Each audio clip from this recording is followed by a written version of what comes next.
السلام علیکم ناظرین، آج ہم واقعہ پہلگام پر بات کریں گے۔ بھارت کی جانب سے ایک دم سندھ طاس معاہدے کی منسوخی سمیت دیگر پہلوؤں کا بھی جائزہ لیں گے۔ ناظرین، جب سے بھارت نے نئے ڈیموں کی تعمیر پر کام شروع کیا، بلکہ ان ڈیموں کی تعمیر پر امریکہ کی جانب سے بڑی حد تک بھارت کو سپورٹ کیا گیا، اسی وقت سے یہ واضح امکانات ظاہر ہونا شروع ہو چکے تھے کہ بہت جلد ایسا وقت آنے والا ہے جب بھارت کوئی ڈرامہ رچا کر جھوٹا پروپیگنڈا کر کے پاکستان کا پانی بند کرنے کا اعلان کرے گا۔ پاکستان کو اس وقت اس مسئلے کو عالمی سطح پر اجاگر کرنا چاہیے تھا جب ان ڈیموں کی تعمیر پر کام شروع ہوا۔ سندھ طاس معاہدے کے مطابق اس وقت ڈیموں کی تعمیر پر عالمی سطح پر بات کرنا بہت اہمیت رکھتا تھا۔ تب بھارت اپنا وافر پانی پاکستان کی طرف چھوڑنے پر مجبور تھا۔ تب کی صورتحال کچھ اور تھی، مگر اب نئے ڈیموں کی تعمیر سے بھارت اس وقت اس پوزیشن میں ہے کہ وہ اپنا پانی سٹور کر سکتا ہے۔ دوسری جانب نئے ڈیموں کی تعمیر میں امریکہ نے بڑی حد تک بھارت کو سپورٹ کیا ہے۔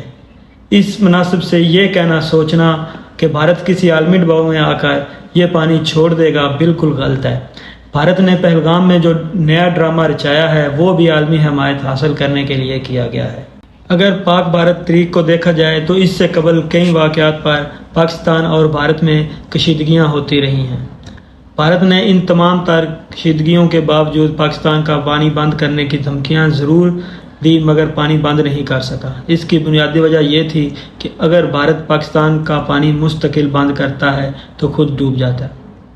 مگر حالیہ پہلگام واقعہ کے رونما ہونے کے فوراً بعد سب سے پہلا اعلان سندھ طاس معاہدے کی معطلی اس چیز کا واضح ٹھوس ثبوت ہے کہ یہ بھارت کا واقعہ پہلگام رچانے کا صرف اور صرف ایک ہی مقصد پاکستان کے پانی کو بند کرنا ہے۔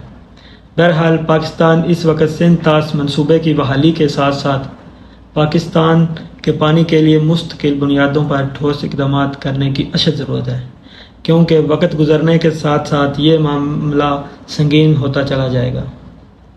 پاکستان اور بھارت دونوں ایٹمی ممالک ہیں۔ بھارت اگر سرحدی علاقوں سے آگے نکل کر پاکستان کے کسی اندرونی علاقے میں حملے کی سوچ رکھتا ہے تو اس سے بھارت کو کچھ حاصل نہیں ہوگا۔